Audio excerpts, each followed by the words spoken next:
Welcome to But Jesus Drank Wine. And other stories that kept us stuck. I'm Mead. And I'm Christy. And in this podcast, we'll explore the stories that kept us, well, stuck, wanting to drink and not wanting to drink all at the same time. Join us as we show you that freedom from alcohol does not have to mean a life sentence of misery and missing out, but actually means living an authentic life full of peace, joy, and purpose. Welcome to the But Jesus Drank Wine podcast. Mead here with you today to introduce you to our very, very, very, very, very, very, very special guest. Yes, she gets like 10 berries before her name because she is that special. Our sweet, dear friend, Kelsey Green, joined us in the pod studio to share her freedom from alcohol story. In Kelsey's words, she is a friend of Jesus and a mom of 5-year-old twin boys. She has been married for 10 years to her college sweetheart and is a part-time social worker.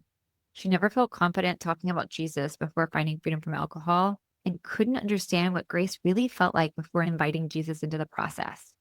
She reached out to Christy and Mead in gratitude after finding the podcast on accident and never expected to find a home in an online community about Jesus and sobriety. Y'all, when we first started this podcast, we weren't even sure who was listening, if anybody was listening. We knew our sweet husbands were listening. Shout out to Todd and Chris. And we knew Pastor David was listening for all of his encouragement and support. Shout out Pastor David. But we weren't sure who the women were that were tuning in every week. And so we received these messages from Kelsey, and she put a face with who we were talking to, who our listeners, what they potentially look like. She shared her story. She offered encouragement. She sent a picture, the sweet picture of her first Christmas free from alcohol. And really, she became the inspiration behind us wanting to build a community now. The But Jesus Drank Wine community is now almost 200 women strong. And it's just this beautiful little space that the Lord has orchestrated for all of us to show up and talk about all the things related to Jesus and sobriety and beyond. We invited Kelsey to join us in building this. She serves on our leadership team. If you're in the community and you've been encouraged or prayed over by Kelsey, you know what I mean when I say how incredible it feels to be prayed over by her, to be encouraged by her. She's such a light. We just absolutely adore her. We are so grateful that we get to do this every single day with her. And so we're also super thrilled to share her story with you. This is a beautiful freedom from alcohol story and a freedom with Jesus story like no other. So without further ado, please enjoy our conversation with our dear friend, Kelsey. Hello, my friend. I'm Hi. so excited you're here. We're so excited. We've been trying to do this one for a hot minute, and we are so blessed to have our dear friend Kelsey on the podcast today. She is on our leadership team. She is the very first email that we got as encouragement of doing this pod back in the day.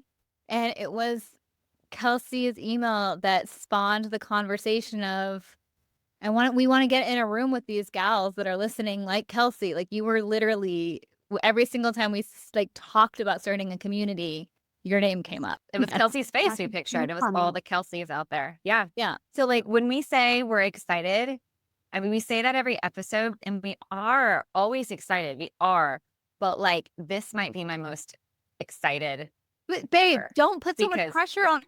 No pressure, because it's just, we get to hear her story because we don't know, like, this is exciting. We get to hear the whole story. You probably don't remember, but the first connection call that we had on the community, I said, I feel like I'm going on a blind date with the person I'm going to marry. And I just knew. I was like, this is going to work out great. I don't know where it's going to go, but I know it's going to work out great. It's going to be a forever love. I love that. Well, what brought you to like searching for the podcast? I had like a solid year, probably more than that, but like at least a clear year of just being slightly hungover in church on Sunday mornings and hearing God say, like, just lay this down.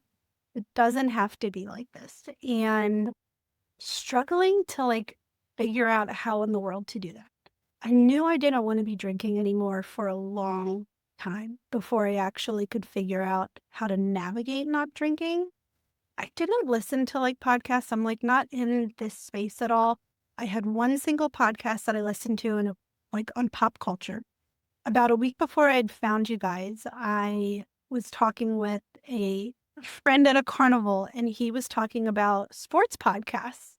And I was like, oh, I guess there probably is a market for podcasts outside of what I'm like currently listening to, when I'm on a walk with my boys. The boys would have been, they were littler then. So we'd walk around our neighborhood probably about a week after that. I don't know what I drank, but I drank something and Josh and I got in an argument and I was like, I don't want to do this anymore. I don't. And that next morning, I had looked up Christian podcasts and I don't know, found something. But I scrolled down maybe 6 or 7 episodes in the one single podcast that I had picked. And Christy, you were talking to this woman about your But Jesus Drank Wine podcast and how crazy alcohol can be, and that you had this relationship with God in spite of your alcohol use. And just my ears went, there's somebody else besides me who feels this way. And so I listened to a little bit of that episode and then went to your podcast and just drank it like water in a desert, because I had never heard anybody talk like that before. And you put so many words to things that I knew in my heart that I literally couldn't verbalize, like the mental real estate that you guys had talked about, and thinking about drinking all day, even when you didn't want to be, and what you would need to eat or do to like counterbalance calories and, make sure you didn't get too drunk. I didn't have anybody in my life that had talked like that before, and I knew I'd struggled with that for a long time. It was freeing to just hear somebody else say what I knew I was dealing with. I feel like alcohol it's just been ugly since I like found it, like genuinely. And I had struggled with over drinking like many points in my life. I would say I wasn't like a stranger to blacking out, not all the time. And there were absolutely seasons where like moderation was doable. And I would say, oh, great, I don't have a problem. I can go back to drinking. And yet it just always felt like a big, ugly giant, and certainly like a secret at church. And I could just tell it was separating me from like the relationship with God that I wanted and that I knew He wanted with me. So when I found your podcast, I didn't look back. And I decided that night I'm not going to drink anymore. Today, we'll see how tomorrow goes. And it was just like, it was a lifeline. I could not figure out a way to do any of this on my own. And I felt like I had a guide to say, here's what you do. Here's step by step what you do. So that was like my drinking story in the tiniest little nutshell. Yeah. I'm just curious, like, what are the stories that really kept you thinking that alcohol was something that was important or necessary or something that you didn't want to give up? What were some of the stories that kept you stuck? Oh, so many. That it made like social situations better, that it made life better in general. I used alcohol a lot to like numb discomfort and numb unpleasant feelings. And there were sometimes I was aware that that's what I was doing, and there's other times I had no idea that that's what I was doing. So it just became the only solution for like handling discomfort. My husband and I, we would drink often. And so it just was like a regular part of our routine. And whatever I was feeling would just have alcohol like a buddy. So like if I was in a good space, I was like, oh my gosh, this beer's making life so much better. If I wasn't, it was like, this wine's making life still so much better because life isn't good. But yeah, I also just didn't know. I didn't know people could not drink and be happy. Yeah. Sounds No. silly. I just didn't. And I'd heard you two talking and I was like, okay. We sounded like total nut jobs. No, I was like, they don't sound different than me. So I'm going to see what that's about. That's good. See what else is available. Now I can appreciate, like, you have to learn all those things, right? Like, you can't necessarily imagine what else is available. It also just felt like such a, I don't know what the word is, like a contrast to the rest of my life. Like, it felt like this big, ugly thing that was kind of secretive and kind of not manageable, where so much of what I would have looked at as my position as a wife and my position as a mother and, my professional career seemed like under my control and seemed to be kind of going the way that I wanted it to be, or at least didn't feel like I had no grip on it. And alcohol felt like that. And I couldn't understand why it was this one large thing. So I just internalized it and I was like, oh, it's definitely me. I'm the reason that, alcohol is sometimes problematic for me and nobody else ever has this problem. It's just a Kelsey problem that we need to like quietly figure out without anybody else knowing. Yeah, that's part of why I was like, I just wanted to reach out to you guys. It's like, you have no idea. You have no idea the freedom that this has created in my brain to know that there are other people. And I'm not on social media or like Instagram, so I wasn't looking for these kind of things. So in some ways, I kind of put myself in a box that I wouldn't have had to be. Because, not for you guys. I know that there's lots of things that are available, but I didn't know that at the time. And I can't underscore how much this was so much more of a journey to get back to God than it was about drinking. Like, I would drunkenly Google, like, how do people know Jesus is real for a long time. Because there was just this pull from him that I didn't understand now, like it was him calling me back, but that's of course what it was. I just didn't know it. Yeah, I love that so much. How old were you? Have adorable, adorable, adorable twin boys. How So stinking they're cute. so stinking cute. Redheads, little redhead twins. They're so cute. What was it like to struggle but also find freedom? Like, speak to that mom who has littles running around and is relying on the wine for the fun and for the relaxation and all the things that come with having little kids, and then what that was like finding freedom. I knew that it wasn't helping them. Like, I could feel myself spending time with my kids and my joy felt blunted with them. And it was so obvious that, like, this is not what this is meant to be. I had prayed for these children. I mean, my little boys were a single IVF baby that God split and made into two babies. And I was so aware that they were from them. And I had so many prayers for them and over them. And to not feel like happy in them, I just knew there was something off about that. I could feel that this was not how it was supposed to be.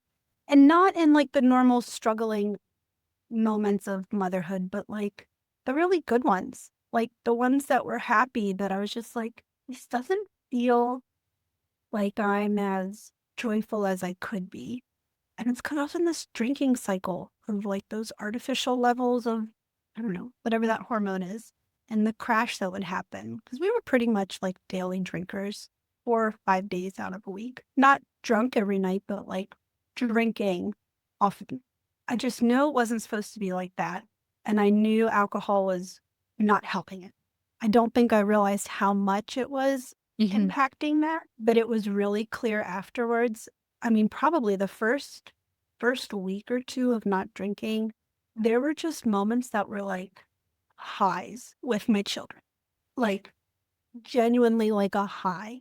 It felt like relief to have that with them again, because I just knew I had been missing it for a while, and it felt good to feel like the best parts of my day were some of those moments with them. mean, I've been a stay-at-home mom and not anymore at the moment because they're in school, but we were a little unit. Like my husband will go to work and I'd be with them all day and we'd be in our routines. And it was in July that I had drank July, it's 2 years ago, July 2023. So we were approaching like fall and I had one more year at home with them. And I just knew like it was going to be different. Like those first couple weeks were so clear that something different was happening. So I just chased that. I was like, this is a much more enjoyable and like congruent feeling to chase than whatever I was looking for in alcohol. It was just so clear that like whatever alcohol was or I thought it was bringing is not worth losing this abundance of joy I have for my kids that I had lost somewhere along the way. So beautiful, babe. It's so, so beautiful and so No, that was wrong. No, it was so, so good. We were recently texting about you having a snow day. Well, not that recently, but whenever that was, and how we both would have like reacted to a situation like that so differently when alcohol was running our lives, right? And now it was like a snow day to actually get to snuggle up with your adorable little boy is like a gift, right? It's not like this massive burden or taxing thing that you have to get through, right? Yeah. I don't know how it just sneaks into everything. Like I don't know how it crept into any occasion, could have been occasion to drink. Not that we did every time, but yeah, like, oh, snow day, I better go out and get a bottle of wine for, what the night before, because we'll be at home, A bottle, a next- case. Right. Yeah, because we're going to be snowed in. Yeah. You can't get to the store. Yeah. It's just calm without it.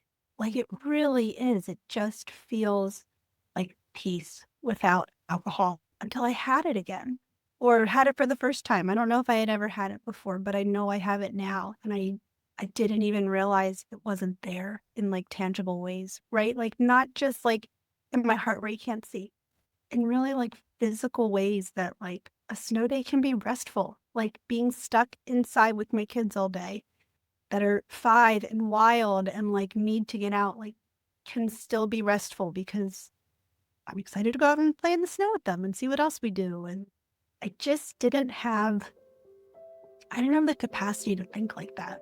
It was so autopilot. And I didn't know that that's what I was doing.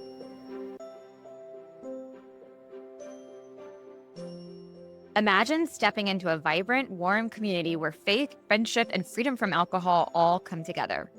That's exactly what you'll experience in the But Jesus Drank Wine community. Each week, our members gather for connection calls that feel like a breath of fresh air, a time to share, grow, and support one another.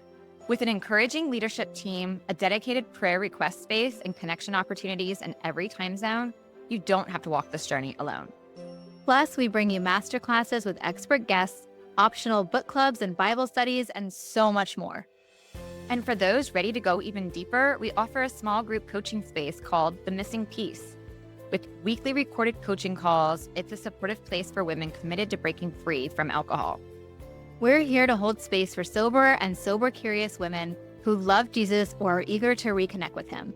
Wherever you are on your path, you'll feel seen, supported, and strengthened here. As one member described, quote, "The BJDW community is unique because there's a connection between faith and freedom from alcohol that I haven't been able to find in any other online space or through my church." Ready to join the sisterhood? Head over to butjesusdrankwine.com/community or click the link in the show notes to learn more. We can't wait to meet you. That's something I also relate to. It's like I just didn't know that I was in that autopilot mode and I didn't know what I was missing. I knew something was off. I had that internal conflict, tension, rut. It's like there's this offness, but everything I looked at externally really figure out what was off. Like this is getting in the way of how you're meant to be with your children, how you're meant to be with all the things. And what I love about what you said about your journey, like when you found the podcast, it was just like you had this like curiosity because it's the experiential knowledge that we get from like seeing what life is like without alcohol that helped solidify that, like, actually these stories that I tell myself about why I need it and why I like it and all of those things, we find the truth in that. And I think that's something that we say all the time, like, be curious, be curious, be curious. Like, what if it's possible that life is better without alcohol? What would it open up? And so I love that your journey kind of highlights that, because it was really kind of a giant experiment, even though maybe you didn't set out for it to be a giant experiment, right? Yeah. I I couldn't even say, like, probably for the first 4 months that, like, I wasn't gonna drink. Certainly not drink ever again. But I just had no idea how long this was going to go, but I knew, like, things were just different. Like, I could feel in my heart things were different. And, you guys know I met Jesus in those first couple months, which obviously changes everything. But, I remember getting on one of those group calls, Christy, and that I was right around, like, maybe 90 days or 100 days, and I felt so scared about what I had found because I didn't know how I found it.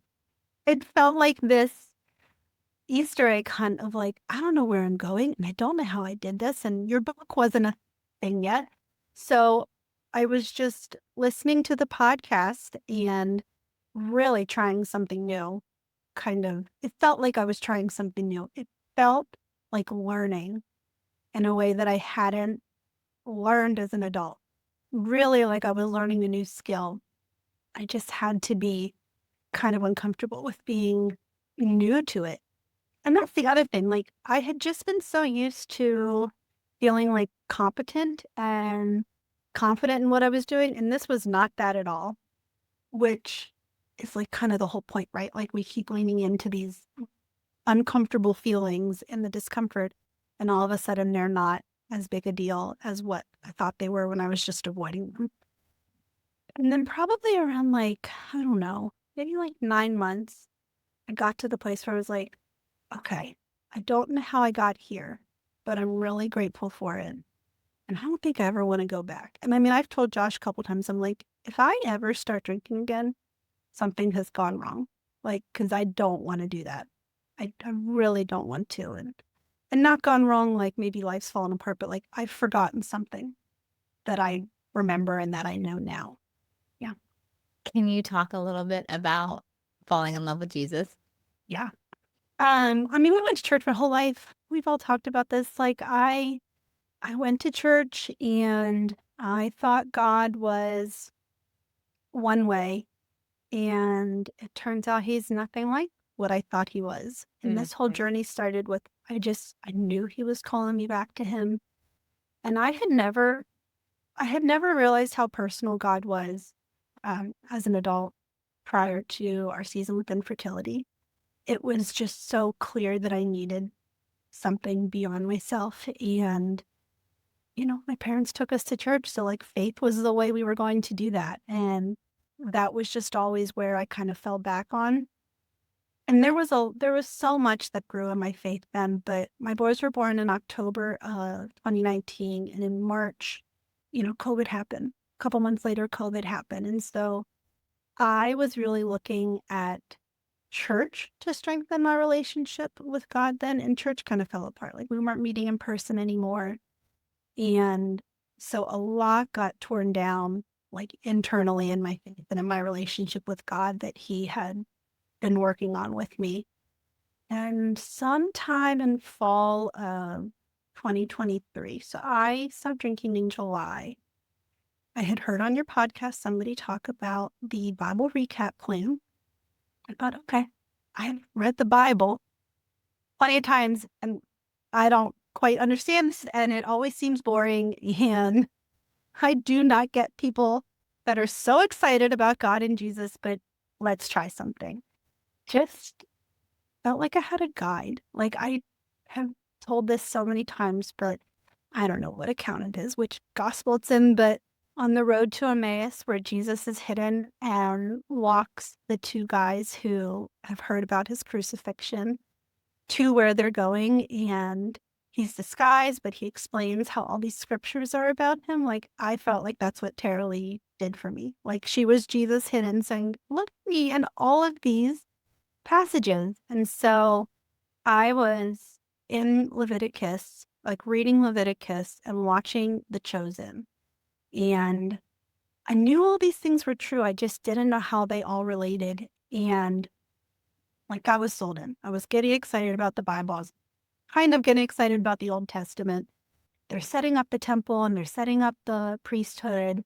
And I watched the episode of The Chosen where Jesus talks to the woman at the well. And she says about, it's not going to matter where we worship. Like, it's only going to be spirit and truth and not about the temple. And I had the most like nuclear moment in my brain where I saw the curtain rip and the Holy of Holies open up.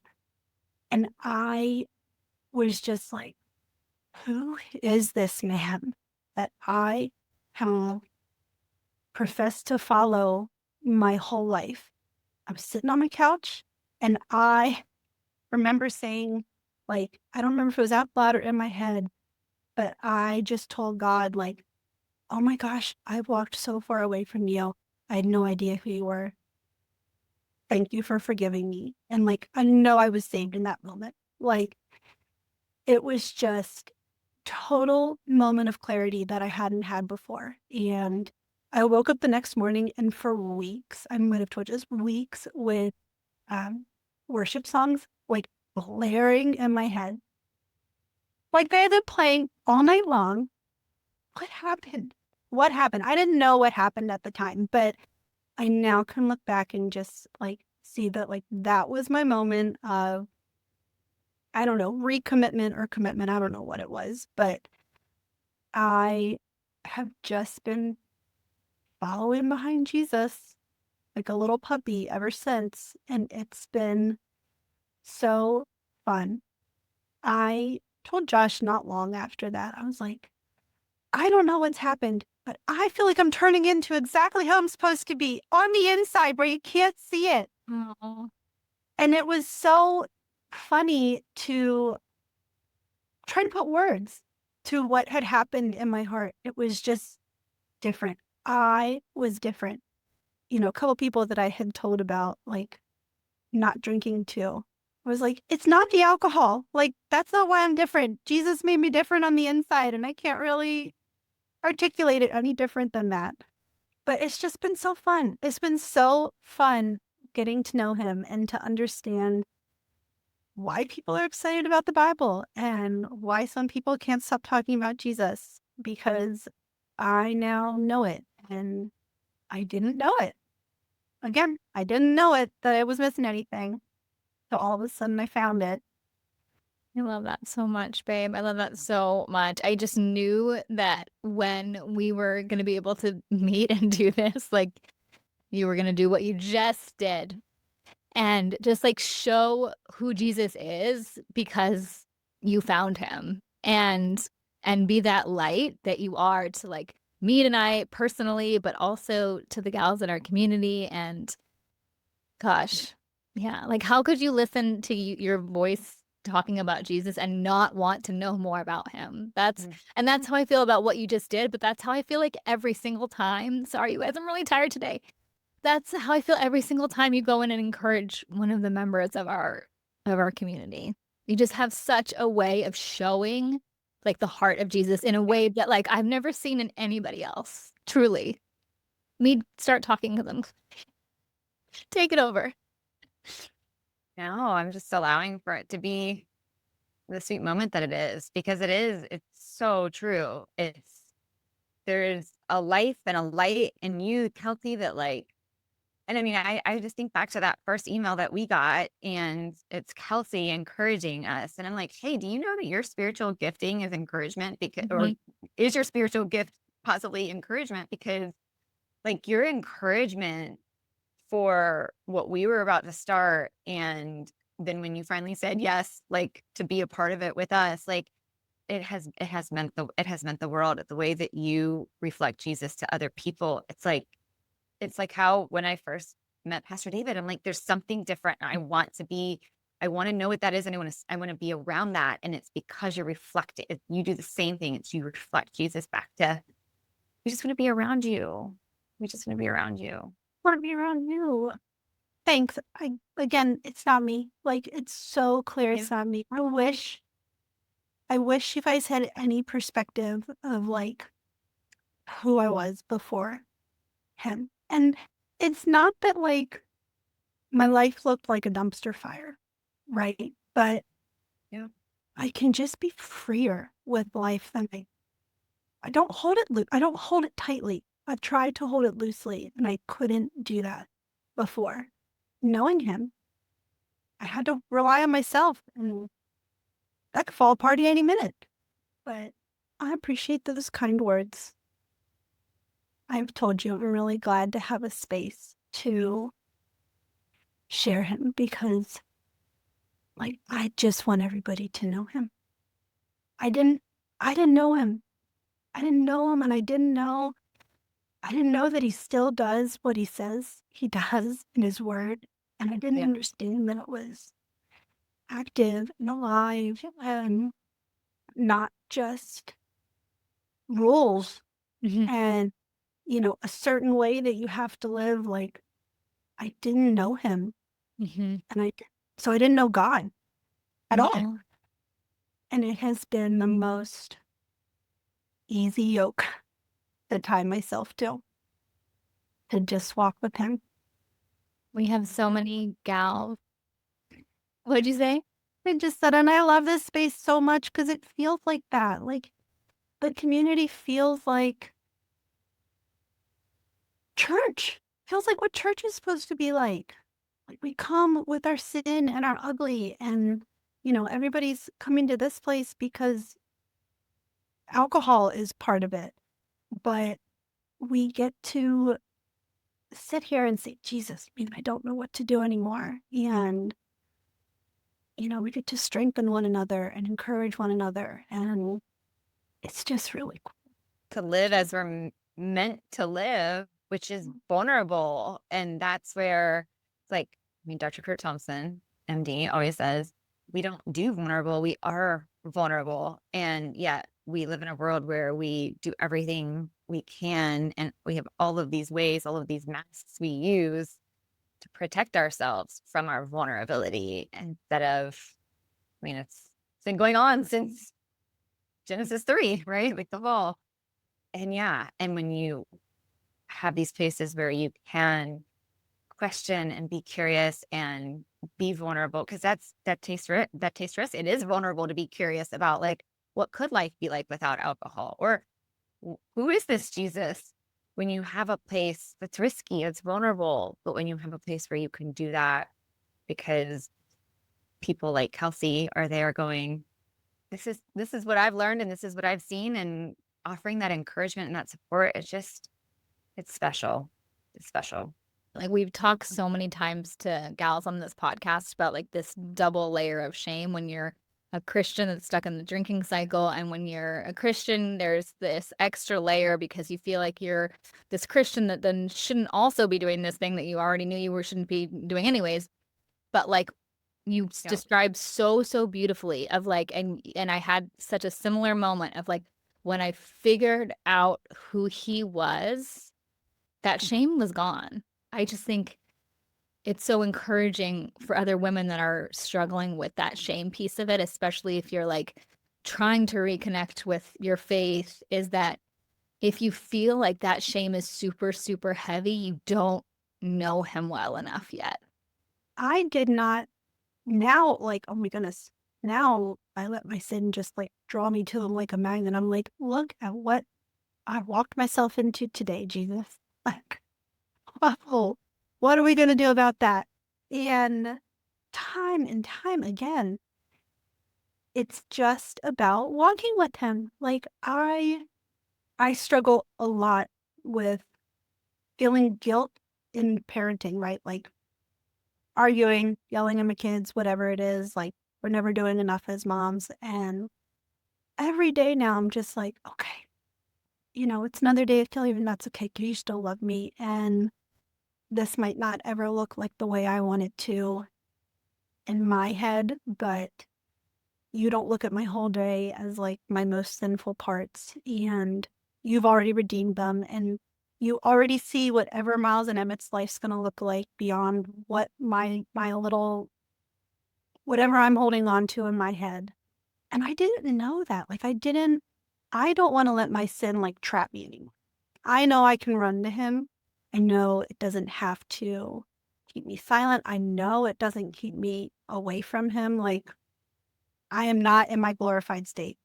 I'm not in my most holy state, and I'm not going to be there till he calls me home or till he comes back. And, so until that happens, I don't want to be chained to my sin ever again like I was when I didn't realize it. And the fact that he loves us then, like it's so difficult to explain what letting go of shame feels like, because it's just an invisible weight that I don't have to carry. And the fact that he wants to carry it for me, like he has carried it for me, he's done all the work already, is just so beautiful. Like I don't have another word for it. It's wild living into his grace. Like, and failing to live into it, right? Feeling every day with it. But it's a gift. I feel like it's a gift that I didn't have before. I didn't know the lightness that can come with him. I didn't know the relief that can come with him in spite of not doing things the way he wants me to, or in spite of doing things my own way. I think that's one of the things that's so, so often we talk about like freedom from alcohol as like you got to start with that place of compassion and, grace and non-judgment. And that's true, because as long as we're in that place where we're beating ourselves up, like we can't make forward progress, we can't move forward. But I think that's what like where the secular sobriety space kind of falls short. It's like, how do you teach somebody to give themselves grace and compassion for where I wasn't going to drink tonight and now I'm drinking today? How do you teach somebody how to give that to them when they don't have a felt sense of having received that first, which like all that you just said, like reminded me of, because you've received that abundant grace and compassion from Jesus, that's what keeps you being able to bring to him in your imperfectness and your weakness and say, okay, yeah, like here's my sin again, and here's this, but not get stuck in it. And that's what I think is so apparent, is that when we've received that, we have a felt sense of what grace and compassion is. We don't have to offer it to ourselves. We don't have to muster it up. We don't have to find it. It's what's ours freely given that we didn't earn. You just have to receive it, and receiving it changes everything. And out of the abundance, right? Like, it's so funny in some of my thoughts, because I couldn't have thought them a year and a half ago. Like I didn't know them, so I couldn't have thought them. But like out of the abundance of what he's poured into us, it's easy to pour into others. Yes. And on the days that I have not taken from him, spent time with him, it is so obvious I have nothing. I can't muster it myself. And there are some days when I still can, even after spending like a really great amount of, quiet time with him. But that he doesn't run out. Like he's the source. It is a weird, because it doesn't feel like you're giving anything then. Before, I felt like it had to muster up the energy to like be kind or be compassionate or hold my tongue, right? Like all the fruit of the spirit. Like if I had to work for it, I was working for it. It was work to do that. And like somewhere you'd see the crack of that, where like I'd run out. And like now, I mean, if Josh and I get in an argument or whatever with my kids, it's easier to go to the apology than it ever was before. Like I don't have to be right in it. I don't have to sit in that feeling of being like justified in that hurt, because that's not how Jesus talks to me. And, sometimes we're good at that and sometimes we're not. Life is not perfect by any means just because you're walking with him, but it is way easier to pour into other people when I know I have received it from him. Mhm. So I don't have to do any work. Like, it's still him. It's him through us. Just like drinking is effortless. Not drinking is effortless. It's the same. It's not efforted anymore. It's not efforted to not drink, and it's not efforted to be loving and kind and compassionate to other people. What we're drinking from regularly. Yeah. So good. Can you talk just for a couple minutes about your favorite parts of being a leader in the community? And then we'll do a Tina, and then we'll land the plane.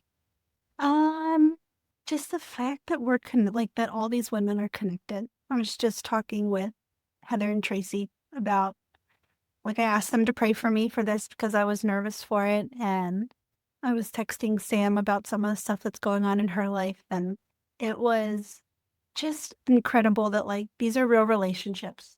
The friendships that are in this space are real and they matter, and they have been impactful for me and impactful for the people that I'm in friendship with. None of that would have existed if I didn't look at alcohol. That's so wild. It's so wild to me that there is a real space that the ugly thing that was in my life doesn't have power anymore. I mean, literally crazy. It's the verse you talk about all the time, my power is made perfect in your weakness. But God can show himself through me to whoever in the community because of how weak I was with alcohol for so many years, right? And in the surrender of the weakness of okay, I can't do this anymore. I need you to please help me. He is able to do so much more than I ever could do on my own. So probably just the friendships, and it's really fun to read the Bible with other women who are doing it is. We are now, I'm realizing just how full circle that is, that I'm part of the team that is leading the Bible recap, which I only heard about from your podcast in that space. And we all get to see Jesus now in the Old Testament. I feel like the tiny new action just needs to come hang out more with Kelsey in the community. But what's your tiny new action? Agreed. You guys are too kind, and you crack me up because you know how uncomfortable all this is for me. Sending an email to you was a big deal. But aren't you glad you did? We might not have been here right now. I've been forcing my hand ever since I agreed to listen to him. You started this, Kelsey. I know, it's actually your fault. And you can't get rid of us. I wouldn't want to. Tiny new action. It's not tiny, but I do think just expecting to be uncomfortable on the process is a big, important step. Yeah. Just because these are all good things for you and you know why you want to do it and your heart's in the right posture doesn't mean it's going to be smooth sailing and always feel good. And that's okay. It's okay to be uncomfortable as you are wading through this and following wherever God's leading you. When you're stuck with drinking, you have no tolerance for discomfort. And part of the greater journey process situation is learning to be uncomfortable, learning to be comfortable being uncomfortable, getting back to that. And you highlighted that so well. I love it as a Tina. And we love you. So good, so true. So good. We love you, Kelsey. Thank you for blessing our listeners and our community and my life. Thank you for blessing my life. We love you. We love you so much. All right, ladies, we will see you next Monday. Thank you so much for joining us again this week. You can find all of our episodes at butjesusdrankwine.com, and be sure to follow us over on Instagram, Love Life Sober, and I'm Not Sober, I'm Free. To learn more about what we do, you can visit our websites, meethollandshirley.com and lovelifesober.com. take a screenshot of this podcast and share it with a friend or two. And don't forget to subscribe to our pod so you don't have to worry about missing a single episode. And if you love what we're doing, please leave us a review on Apple and Spotify. This helps more women who are feeling stuck and alone in the overdrinking cycle find hope and encouragement. Thanks, ladies. We so appreciate you, and we'll see you next Monday.